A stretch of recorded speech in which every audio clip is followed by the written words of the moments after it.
Let's see how to make a video using photos on TikTok. On your smartphone, open the TikTok app, tap this plus icon, select Create. In here, tap on this Search Templates icon and search for Photo Template. As a search results, here you will find lots of template. You can use any of them to make a video using your photo.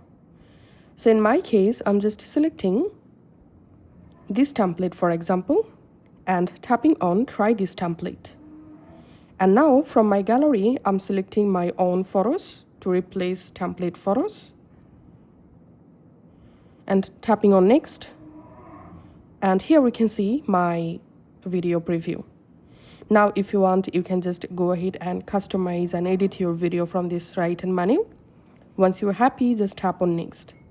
Then tap on Post. And here we can see my final result. So this is how you can actually do it. Thanks for watching.